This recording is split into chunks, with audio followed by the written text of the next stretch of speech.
Hi, this is Bubby John Burton, just returning from a fishing trip this morning, what I understand was the best fishing trip in 7 years. Mr. Burton, would you care to comment on your fishing trip this morning? I certainly would. Tell me about it. We left this morning at 7 o'clock, and we were heading for Tangier Island, and we wanted to fish for some Spanish mackerel, and we got down to Buoy 2 off of Tangier Island, and all of a sudden we saw an explosion in the water, and there were cobia, great big cobia. Oh my golly. And they were after the Spanish mackerel. Spanish mackerel were jumping out of the water at least 2 to 3 feet. And then we hung a big cobia. And he stripped off all the line.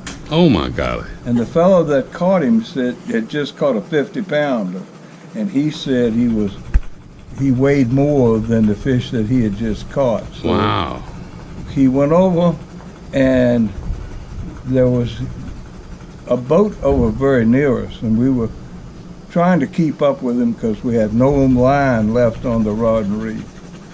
And he went to this particular... You just couldn't reel him in? It was just too... He was too big, and he stripped off all the line. So it was a powerful fish. On a rod and reel. So we went on over to the boat where he was going.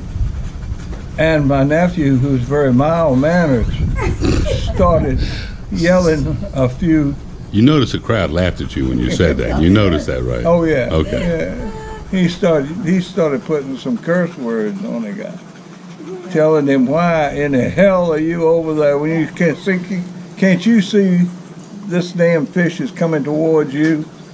And to make a long story short, the fish got caught up in his lines, and he cut our line. And needless to say, my nephew, who's very calm in spirit and all, wanted to go over there and completely annihilate him. But the day was... What is the name of this nephew of yours that you say is so calm in spirit? James Arthur Dale. I got and you. Today was his birthday. He's 55 his birthday. years Oh old. my golly. Today, yeah. And so anyway, we ended up with 21 Spanish mackerel, about 7 or 8 bluefish, and we ended up with 1 cobia. So we had the best day that I've had on the bay in many a year. So we would call this a world-class day. Absolutely. Good. Reminded me of all of the years past when I used to go out and have such a great time.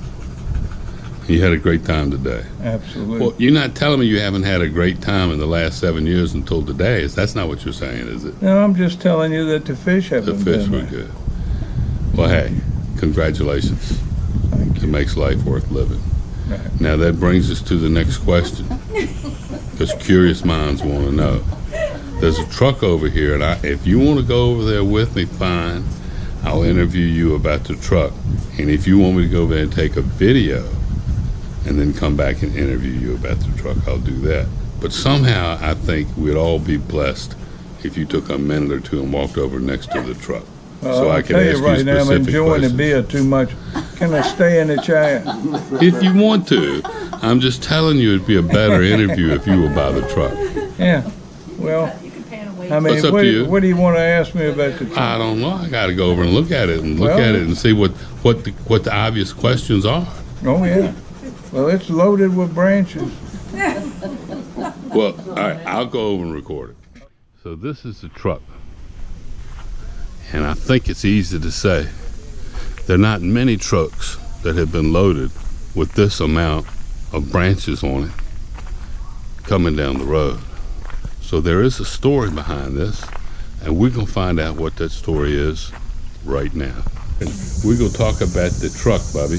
We went just back and took a video on the truck, and as I said, curious minds want to know the story behind the branches on that truck and how they got piled so high and so far outside. There's a story. And please, with your wisdom and experience, let us know what that story is. The only story I can tell you is when I went fishing today, I had a wonderful son-in-law and daughter who went down with clippers and clipped off the branches on a dead plum tree. Yeah. And which was in the way when I cut the field up there with the bush hog. And I was happy to see if there's some left on the main trunk, but that can be easily taken care of. Yeah, we'll do that next time. Cool. So who loaded it on the truck? Kurt and Christy. Y'all put it on the truck? Yeah, but we Well, hold on. We're going to switch this interview around. I thought you commented when he drove up here like Bubby had something to do with it. Did you make That's why I that was comment? laughing. Look at that truck. And you telling me you and Kurt put it on there? Is that the I story? never said I didn't. I put it on there, but Oh my golly. So I The started truth laughing. comes out.